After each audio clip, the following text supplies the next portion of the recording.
많은 분들이 암보다도 무섭게 생각하는 질병이 있는데 바로 뇌졸중입니다. 한방에서는 중풍이라고 하죠. 이 뇌졸중은 한 번 발생하면 그 후유증이 어마어마한데요. 치료가 잘 안 되고 남은 평생을 불편함을 지고 살아야 하는 정말 무서운 질병이죠.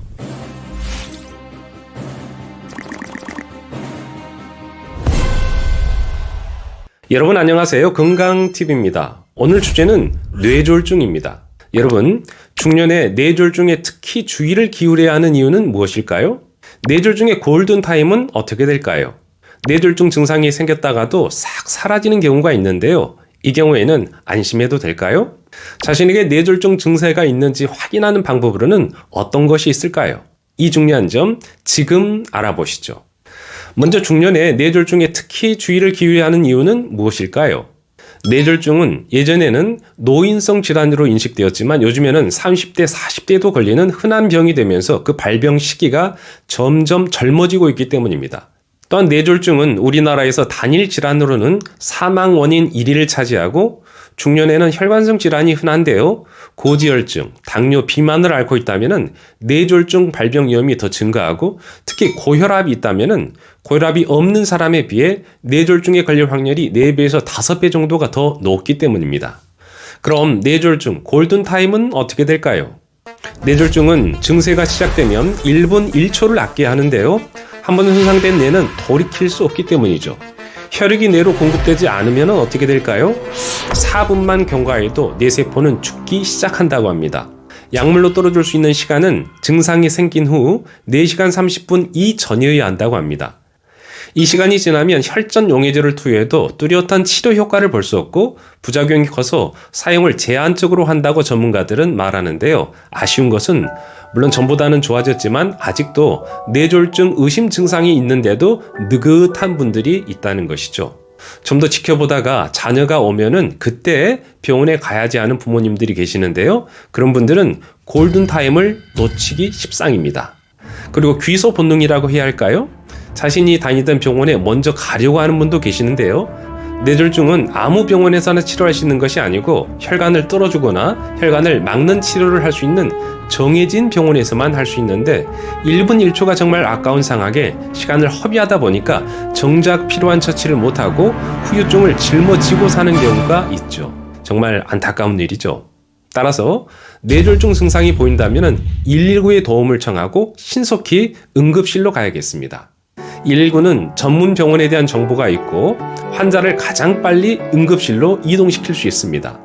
골든타임이 4시간 30분이라고 하지만 증세가 나타난 지 30분 만에 병원에 온 사람하고 4시간 30분이 다 돼서야 온 사람이 치료 성적이 같을 수는 없겠죠. 따라서 증세가 보인다면 지체하지 말고 119를 기억하면 좋겠습니다. 그 다음이 가족입니다. 그런데 뇌졸중 전조 증상이 있어서 병원에 가려고 하는데 그 증상이 갑자기 싹 사라지는 경우가 있죠. 이때는 어떻게 해야 할까요? 우리가 알아야 할 뇌졸중 초기 특징은 갑자기 나타났다가 갑자기 사라진다는 것입니다. 어제 주무시기 전까지만 해도 정상이었는데 자고 일어나니까 얼굴 한쪽이 마비가 온다든지 갑자기 팔다리가 힘이 빠진다든지 잘 나오던 말이 갑자기 어눌해진다든지 갑자기 어지러움이 올 수 있습니다. 이런 것들이 뇌졸중의 신호이죠. 그런데 이런 증세는 또 갑자기 사라집니다. 그럼 이럴 때 어떻게 해야 할까요? 안심하고 그냥 있어도 될까요? 그렇게 하시면 안 됩니다.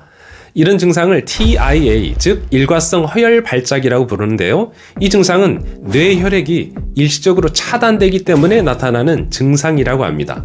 이 일과성 허혈 발작이 있는 사람은 일과성 허혈 발작이 없는 사람에 비해서 뇌졸중 발병 확률이 훨씬 더 높고 일과성 허혈 발작 발생 후 첫 24시간에서 48시간 동안 뇌졸중 발생 위험이 가장 높다고 보고되었습니다.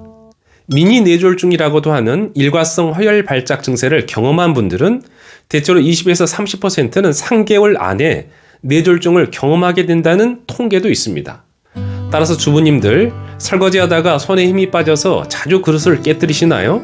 볼펜으로 글을 쓰려고 하는데 손에 힘이 빠져서 글씨가 잘 안 써지신가요? 그렇다면 주의해야 합니다. 이 증세가 반복적으로 오고 강하고 길게 오면은 뇌경색이 임박했다는 신호이기 때문이죠.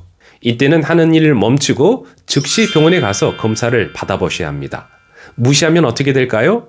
네, 호미로 막을 것을 가래로, 아니요, 이 경우에는 가래로도 못 막는 상황이 올 수 있습니다. 그럼 자신에게 뇌졸중 증상이 있는지 알 수 있는 방법은 없을까요?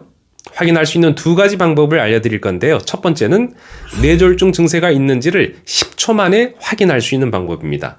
방송을 보시는 분들도 따라해 보시길 바랍니다. 그리 시간이 걸리질 않습니다.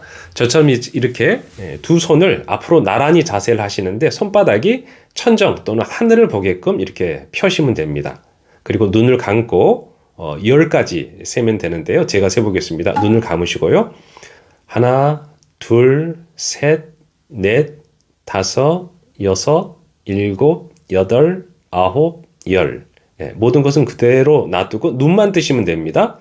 이렇게 양손을 보게 되는데 처음과 같다면 정상입니다. 그런데요, 어느 한쪽 손이 밑으로 툭 떨어져 있다면 이것은 문제가 있는 것이죠.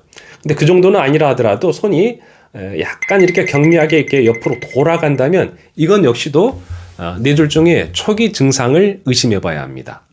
왼쪽 뇌에 뇌경색이 온다면은 반대쪽인 오른쪽 손이 밑으로 떨어지거나 또는 오른쪽 손이 힘이 빠지면서 약간 이렇게 옆으로 돌 수가 있습니다. 이것은 손을 지탱해주고 있는 미세한 근육의 힘이 빠지면서 나타나는 증세라고 합니다. 마찬가지로 오른쪽 뇌 이상이 왔다면은 왼쪽에 영향을 받게 되겠죠. 만약에 이렇게 해보시고 손이 떨어지거나 경미하게라도 한쪽으로 돌아간다면 손이요, 하는 일을 멈추고 즉시 병원에 가서 진찰을 받으시길 바랍니다. 결코 늦추어서는 안 되겠습니다. 근데 이걸 할 때요, 주의할 점 한 가지를 말씀드리면은 눈을 뜨고 하면 안 되는데요. 눈을 뜨게 되면은 의지가 반영되어서 손에 힘이 들어가기 때문입니다. 눈을 감으면 의지가 풀리고 더 명확하게 구분되게 되겠죠. 자신에게 뇌졸중 증세가 있는지 확인할 수 있는 또 다른 방법은 이것인데요. 경동맥 자가 진단법입니다. 이 진단법을 통해서 증세가 나타나면 이 역시 바로 병원에 가야 할 상황입니다. 방법은 이렇습니다. 경동맥은요, 목 앞쪽에서 좌우로 올라가는 할상의 그 혈관을 말하는데요. 뇌혈관에 아주 많은 영향을 미치는 혈관이죠. 그래서 경동맥을 잡아서 뇌혈관에 이상이 있는지 또는 없는지를 판단할 수 있는 아주 쉬운, 누구나 할 수 있는 방법인데요. 경동맥을 잡는 방법을 말씀드리겠습니다. 먼저 경동맥을 잡기 위해서는 고개를 약간 뒤로 젖혀주시고요. 이렇게 젖히시게 되면 목젖이, 튀어나온 목젖이 나오게 되죠.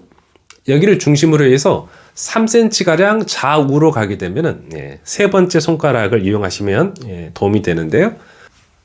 목젖에서 좌우 3cm 정도 가게 되면 맥박이 뛰는 것을, 강하게 뛰는 것을 느낄 수 있습니다.